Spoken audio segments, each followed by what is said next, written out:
It's Friday, June 30th, 2023. Happy Independence Day weekend, and welcome to episode 59 of the Alameda Postcast, an audio service of the Alameda Post. I'm your host, Scott Peeler. In this edition of the Postcast, the Planning Board reviews an ambitious 5-year public arts plan. Alameda is in the running for a major arts grant. More details and more players in the rash of catalytic converter thefts. Alameda Recreation and Parks has a new director. Warmer weather is headed our way. The 4th of July parade is this Tuesday. The Bay Farm biotech boom continues, and the Post is among the honorees at this year's Business Excellence Awards. These stories and more on this edition of the Alameda Postcast. Our top story: on Monday, City Community Development staff presented a draft public art master plan to the Planning Board for review. Once finalized, the plan will guide the city's efforts to support public art, aiming to ensure that it is meaningfully integrated into the community. Right now, public art in Alameda is somewhat constrained by the Public Art Fund, which is only financed when developers choose to contribute to it to meet their public art obligations instead of installing project site artwork. The draft plan included multiple recommendations, including opportunities for Alameda artists and creatives to professionally connect, a way for local residents to develop skills and be involved in the creation of public art, a list of prioritized sites, as well as an action plan for cultural equity, diversity, and inclusion. The 5-year plan starts with building resources for artists, developers, community members, and the Public Art Commission, and then developing a grant program. Later steps include site prioritization, marketing, and finally a deaccessioning process. That is, the process of removing artwork and finding it a new home when it's time for replacement. During the presentation, Planning Board members asked for clarification on the overall plan, including cultural significance, intended audience, and a better articulation of the site selection process, as well as laying out when the Recreation and Parks Department can make decisions about art in the parks and when the Public Art Commission needs to be consulted. Based on the comments received, staff will now revise and present the plan to the Recreation and Parks Commission before bringing the final plan back to the PAC for approval in July. If approved, staff will bring the plan before City Council for final approval in September. For full details, including photos of some of Alameda's current public art, see Karen Jensen's article at alamedapost.com/news. Our public art has already caught the attention of a major national grant initiative. Alameda has been chosen as one of 17 finalist cities in the running to receive up to $1 million in the Bloomberg Public Art Challenge. The unique grant program supports temporary public art projects that celebrate creativity, enhance urban identity, encourage public-private collaboration, and strengthen local economies. Over 150 cities from 40 states submitted entries. Of the final 17, up to 10 winners will be chosen, each receiving up to $1 million. Alameda's proposed project, Rising Tides, aims to increase awareness of climate change and sustainable economic development by commissioning a series of visual and performing artworks at the former Naval Air Station in an area that is vulnerable to rising sea levels. Quite an honor already for Alameda, as we are by far the smallest city to make the cut. The other finalists: Atlanta, Austin, Baltimore, Columbus, Honolulu, Houston, Miami, Minneapolis, Nashville, New Orleans, LA, Orlando, Philadelphia, Phoenix, Raleigh, Salt Lake, and San Diego. Find the full story at alamedapost.com/features. Last week on the Postcast, I reported on the arrests that were made in a major catalytic converter theft ring. The story continues to grow. Last month, Alameda PD arrested a 22-year-old Oakland woman in connection with 21 catalytic converter thefts, multiple stolen vehicles, as well as 4 shootings. The Alameda County DA has now filed 28 felony charges against the woman. Internal APD statistics shared with the Post show that since the woman was arrested, catalytic converter thefts and car thefts in Alameda have declined 14% compared to the same period 4 weeks earlier. They show that almost all the targets of catalytic converter thefts in the city are Priuses. The majority of car thefts involve Hyundais and Kias. Find the full story at alamedapost.com/news. Tuesday, Alameda City Manager Jennifer Ott announced that Justin Long has been chosen to lead the Alameda Recreation and Parks Department as its new director. Long brings a wealth of experience and expertise to his new role. A landscape architect and current resident of Alameda, Long previously served as Deputy Director of Parks for San Jose. He also served as the Assistant Superintendent for Environmental Stewardship for the Parks and Recreation Board of Minneapolis and was earlier the Operations Manager for the City of Atlanta's park system.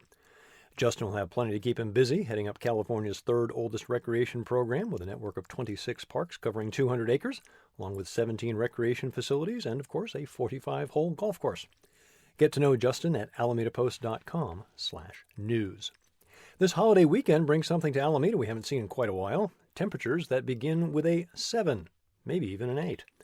The Bay Area is getting its first official heat wave of the season, but it looks like we'll be spared the worst of it, as Alameda is not included in the heat advisory that is in place for the Inland Bay Area and Central Coast from Friday through Sunday. Livermore may see triple digits on Saturday. Fortunately, the weather will begin to cool down as we head toward the 4th, and it looks like we'll be back to normal for the parade on Tuesday. Remember, you can always find the latest weather conditions, tide charts, and a 5-day forecast for Alameda at alamedapost.com/weather. On the subject of the nation's longest Independence Day parade, we'll see you there on Tuesday. Wait till you see what Brees, our resident cartoonist, has in store. The cast of characters from Two Birds of Alameda are in a special handout we'll be giving away as we walk and ride by. I've seen it. It's really cute. Great reminder of all the services the Post has to offer. If you're along the first half of the parade route, I hope to see you. Congratulations to this year's Grand Marshals, retiring Alameda Food Bank Executive Director Cindy Houts and Christchurch Co-Chair for Social Justice Elisa Rosera. You'll recall that Elisa was a guest on our May 5th special edition of the Postcast, where we discussed the Alameda Warming Shelter. You can find the official parade program, along with all the parade details, at alamedapost.com/features. Don't forget a slight change to the parade route this year. Due to the ongoing repaving, the parade will not turn from Grand to Encinal, but will continue up Grand and then turn left onto Central. Synthetic biology sounds like something out of an episode of Star Trek, but it's here, and when I say here, I mean in Alameda. On Wednesday, Senti Bio celebrated their new manufacturing facility on Bay Farm Island. It was synthetic biology that gave us petroleum-eating bacteria. Senti Bio's mission is to use that type of technology to create more intelligent medication. The 76,000 square foot facility is initially intended to manufacture Senti 202, a next-generation treatment for acute myeloid leukemia, a type of cancer that originates in bone marrow. CEO Timothy Liu received his MD from Harvard and his PhD in electrical and biomedical engineering from MIT. At the opening, he sounded a note of optimism for what lies ahead. Quote, "We know we have a tremendous journey ahead of us over the next few months as we start fully utilizing what we've built out here to try to advance those programs." End quote. Bay Farm has become something of a biotech hotspot. Senti Bio joins Abbott and many others on Bay Farm. Look for Adam Gillett's article Monday at alamedapost.com/news. One of Senti Bio's neighbors, the medical equipment manufacturer Penumbra, was honored by the Alameda Chamber and Economic Alliance at the annual Business Excellence Awards last week. Penumbra was named Best Overall Business. Other honorees, Saltbreaker Restaurant, Best New Business, Eat Just for Best Innovative Business, Crunch Fitness, Best Customer Service, Firebrand for Best Employer, Reap Center, Best Green Business, Best Woman-Owned Business, Preacher's Daughter, and the award for Best Community Partner went to none other than the Alameda Post. We are honored by the selection and proud to be a part of all things Alameda. Full story at alamedapost.com/news. Here on the Postcast, we like to keep tabs on Alameda High grad Brian Wu as he continues his journey in the major leagues. This past Tuesday, he pitched 5 innings, allowed 2 runs, 1 earned on 6 hits with 7 strikeouts and 1 walk. He left the game with a 3-2 lead, but the Mariners fell to the Nationals 7-4 in 11 innings. Next up for Brian, a return to the Bay Area as he takes the hill Monday night at Oracle against the Giants.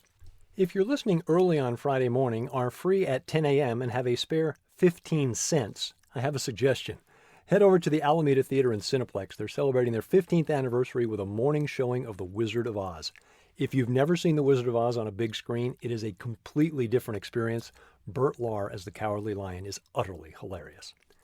The Post walking history tours are on a bit of a break. They resume Sunday, July 16th. Details on all the upcoming tours at alamedapost.com/tours. alamedapost.com/events, your source for happenings all across the island. First Saturday of the month means the Little Flippers class at the Pacific Pinball Museum starting at 11:30 for those aged 5 to 12. Also on Saturday, the Alameda Farmers Market might want to stock up as the market will be closed on Tuesday for Independence Day. The undefeated Alameda Wolves take on the Hayward Reign in women's premier basketball action, 4:30 Saturday at the Alameda Point Gym. And Sunday brings us the monthly visit of the Alameda Point Antiques Fair, so prepare your travels accordingly. Again, details at alamedapost.com/events. Thank you for supporting local news for Alameda. Join us as a member, alamedapost.com/memberships. Remember, you can find us on Facebook, Instagram, YouTube, and Mastodon, as well as our very own subreddit. Find the Postcast wherever you get your podcasts, or simply tell your smart device to play the Alameda Postcast podcast. Do enjoy the 4th, but for the sake of the vets and the pets, let's leave the fireworks to the professionals. I'm Scott Peeler. I'll be back next Friday with episode 60 of the Alameda Postcast.